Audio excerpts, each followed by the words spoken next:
Assalamualaikum warahmatullahi wabarakatuh. Perkenalkan, nama saya Isnawati, calon guru penggerak Angkatan 3 Kabupaten Merauke. Baiklah, hari ini saya akan berbagi aksi nyata pembelajaran sosial emosional yang telah saya lakukan di sekolah. Moda pembelajaran yang saya lakukan ini moda daring. Baiklah, selamat menyaksikan. Hai, Assalamualaikum warahmatullahi wabarakatuh. Waalaikumsalam warahmatullahi wabarakatuh. Ya, bagaimana kabarnya hari ini anak-anak? Alhamdulillah sehat. Sehat ya. Oke, Ustazah absen dulu ya. Ashila Hadir Ustazah. Ya, Aulia, gimana kabarnya Aulia? hadir Ustazah. Ya, Daimatul. Hadir. Kita mulai pembelajaran kita. Ustazah sama-sama kita berdoa dulu ya. Ya, silakan salah satu pimpin doa. Daimatul deh, pimpin doa. Ayo Daimatul.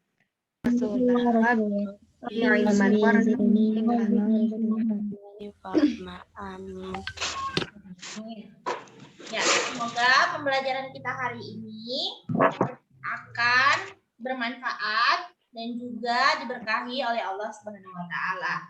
Amin. Amin. Oke, sebelum kita mulai, Ustazah, kita akan menyanyikan lagu nasional dulu ya. Ya, kita nyanyi sama-sama ya. Kedengaran? Kedengaran. Ustazah.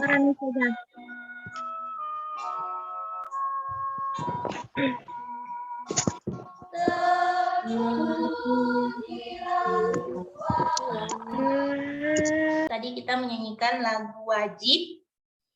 Salah satu lagu wajib nasional. Apa judulnya? Ada yang tahu? Hipna Guru Ustazah. Betul sekali. Karena kebetulan kemarin kita sudah melaksanakan salah satu hari besar nasional, yaitu Hari Guru. Ya, Ustazah mau kalian semua duduk di tempat duduknya dengan sangat-sangat rileks. Coba semuanya ayo duduk di tempat duduknya. Nyalain kameranya nak, biar Ustazah bisa lihat. Ya, sekarang kalian untuk berhenti melakukan apapun, coba HP-nya diletakkan aja. Ya, diletakkan aja HP-nya. Oke. Nah, sekarang kalian duduk rileks, ya nggak usah bersandar ya. Ya, duduk rileks, nggak bersandar. Kemudian tangannya diletakkan di atas paha. Ayo sama-sama, tangannya diletakkan di atas paha.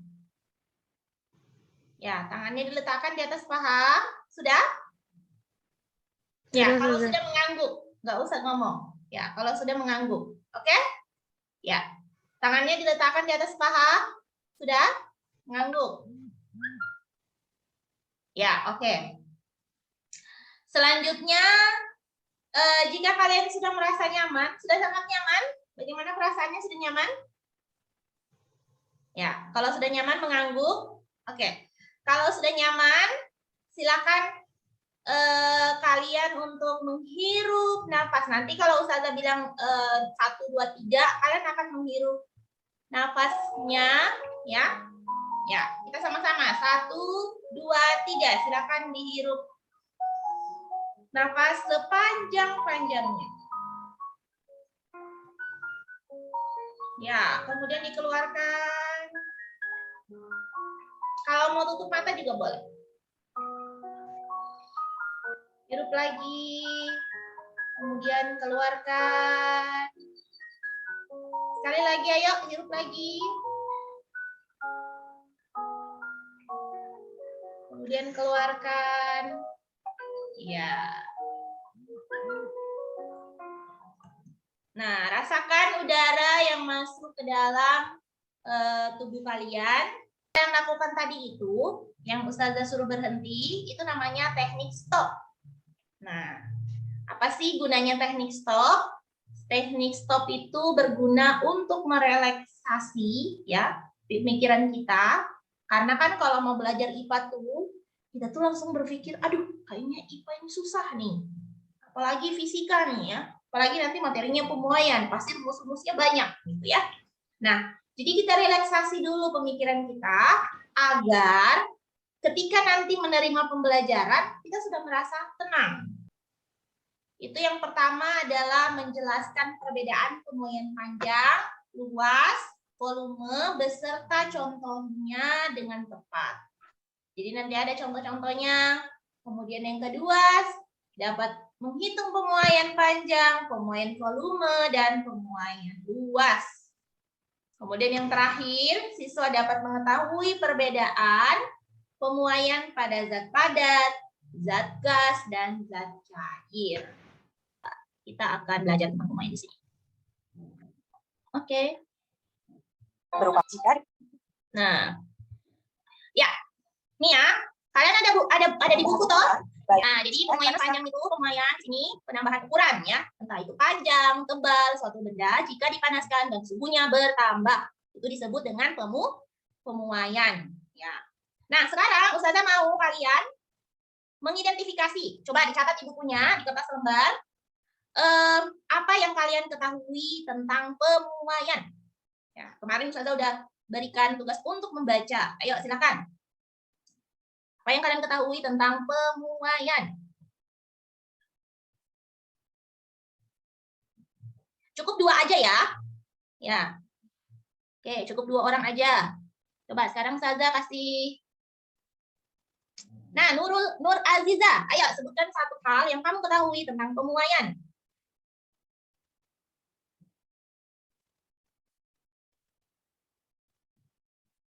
Macam pertama mulai panjang, mulai luas, mulai volume.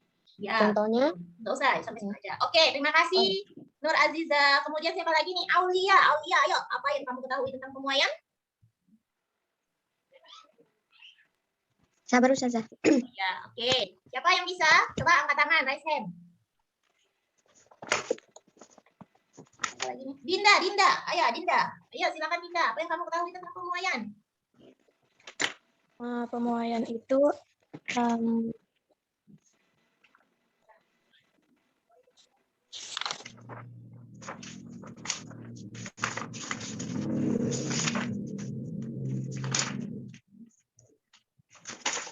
Ya, kalau yang lain dari Matul?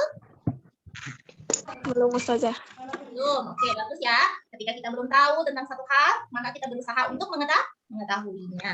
Oke, sekarang Ustazah akan menjelaskan sedikit tentang pemuaian. Ya, coba dilihat di sini, perhatikan baik-baik gambarnya. Nih, kalian lihat gambarnya. Ini gambar apa? Ayo, ada yang tahu ini gambar apa? Rel. Kereta api. Kereta api. Nah, rel kereta api itu dia mempunyai yang namanya seperti ini ya. Ini sekat-sekat dari rel kereta api. Nah, sekat-sekat dari rel kereta api ini dibuat sejarak, ada jaraknya seperti ini. Kenapa dibuat ada jaraknya? Agar ketika nanti tiba-tiba panas matahari, besi pada rel ini akan memuai, akan bertambah panjang. Nah, ketika dia bertambah panjang, maka dia tidak saling bergesekan. Ya, nih ya. Kita lanjut. Nah, ini apa? Coba, ada yang tahu ini apa? Yang listrik. Ya, tiang listrik. Coba kalian perhatikan biasanya tiang listrik itu kabelnya kok enggak dipanjangin aja. Kenapa harus melengkung-melengkung? Ya. Hal itu juga karena kabel pada tiang listrik ini kalau panas matahari dia akan tambah memanjang. Nah, ketika dia tambah memanjang, maka nantinya akan tiang listrik kalau tidak dibuat selonggar ini, nanti tiang listrik yang satu dengan tiang listrik yang lain itu akan saling tarik menarik. Kalau mereka tarik menarik, maka langsung jatuh deh gitu. Jadi itu ya, itu salah satu contoh dari beberapa contoh dari yang namanya pemuaian. Nah, kita lihat ini ada gambar keping bimetal. Keping bimetal ini berfungsi untuk apa? Nah, ini kalian bisa temukan di rel kereta api tadi, ya. Nah, jadi seperti itu. Nah, apa aja sih pemuaian? Itu tadi pemuaian pada zat padat ya. Nah, sekarang pada yang dimanfaatkan atau alat yang memanfaatkan keping bimetal. Contohnya seperti ini apa? Apa ini?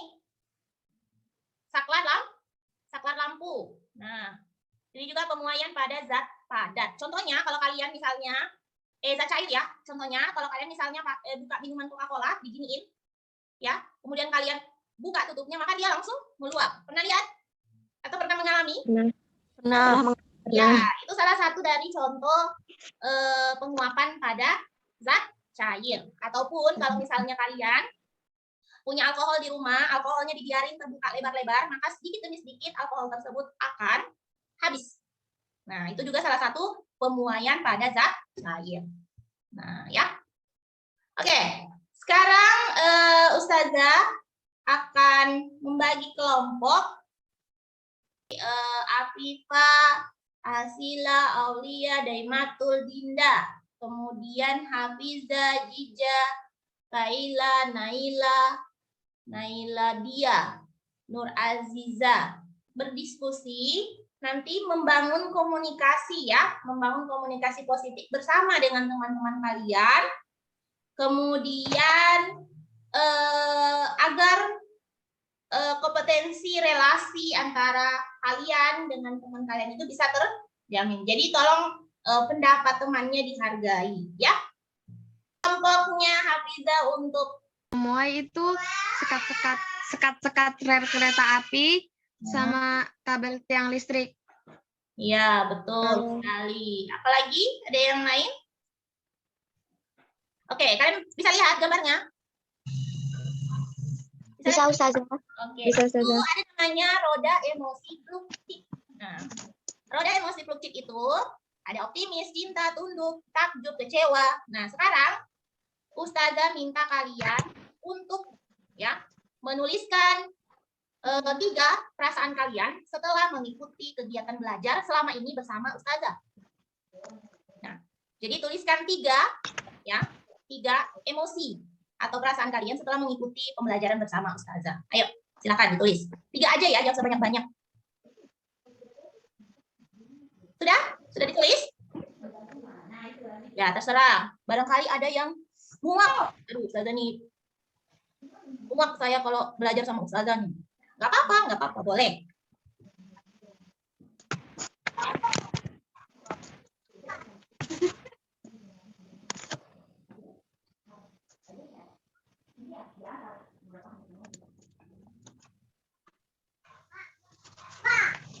Ya, silakan Aulia.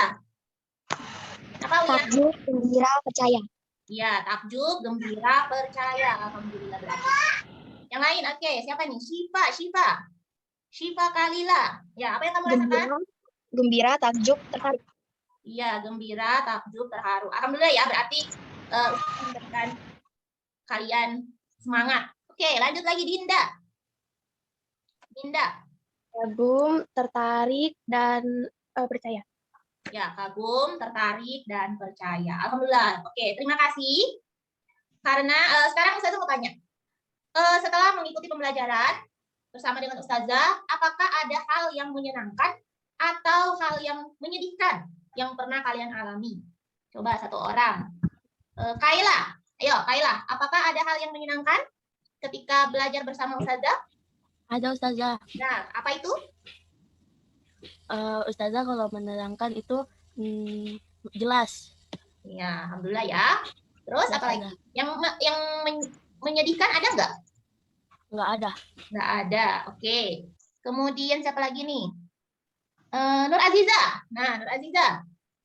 Apa yang kalian, apakah selama ini setelah Ustazah biasanya kalian berdiskusi kelompok, bagaimana perasaanmu ketika mengikuti berdiskusi kelompok tersebut?